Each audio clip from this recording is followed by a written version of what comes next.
Bien, por las razones reales del cierre de Radio Televisión Valenciana, desde luego tienen su origen en los problemas económicos por los que atraviesa, vamos, el mundo en general, pero que en este caso se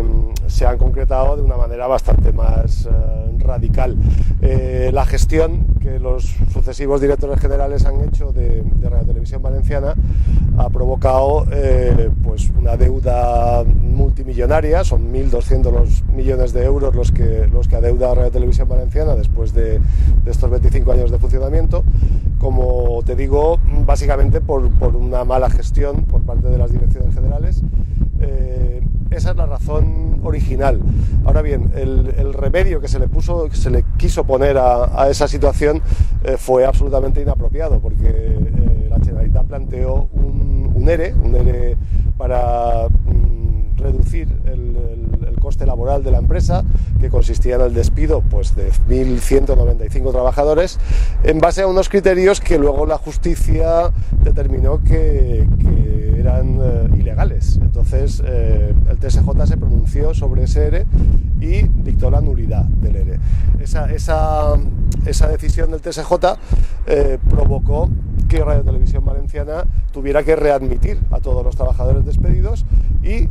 lógicamente, volver a aumentar la plantilla a la cifra de trabajadores con la que se encontraba antes de la aplicación del ERE. Y esa situación la Generalitat interpretó que era insostenible, pese a que desde el comité de empresa se le ofrecieron alternativas para conseguir la viabilidad de la empresa en base a la aplicación de un ERE legal, no como el anterior, sino un ERE legal que permitiera la reducción del coste laboral y otras medidas de tipo económico que hubieran posiblemente llevado a la viabilidad de la empresa. Fue algo que Radio Televisión Valenciana yo creo que no quiso ni estudiar, porque la decisión del cierre de la cadena ya estaba tomada. Pues esa propuesta, que en realidad suponía el sacrificio de muchos cientos de trabajadores, incluía además la baja salarial, incluía una serie de medidas traumáticas desde el punto de vista laboral. La Generalitat no la consideró apropiada, entre otras cosas porque la aplicación de un ERE legal, digamos que no era lo que le interesaba a la Generalitat. La Generalitat defendía el ERE que se aplicó en un primer momento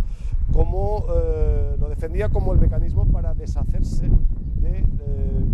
de la parte de la plantilla que más incómoda le resultaba, ¿no? Plantilla en muchos casos con muchos años de antigüedad, en muchos casos con una abierta postura crítica frente a la línea editorial de la cadena y, como te digo, esa solución que le planteaba el comité, la Generalitat no quiso asumirla porque evidentemente repercutía en una parte de la plantilla que no era la parte de la plantilla que la Generalitat de la que quería deshacerse, ¿no? La Generalitat pretendía, y los criterios que fijaron en ese primer ERE así lo demuestran, quería quedarse con los trabajadores que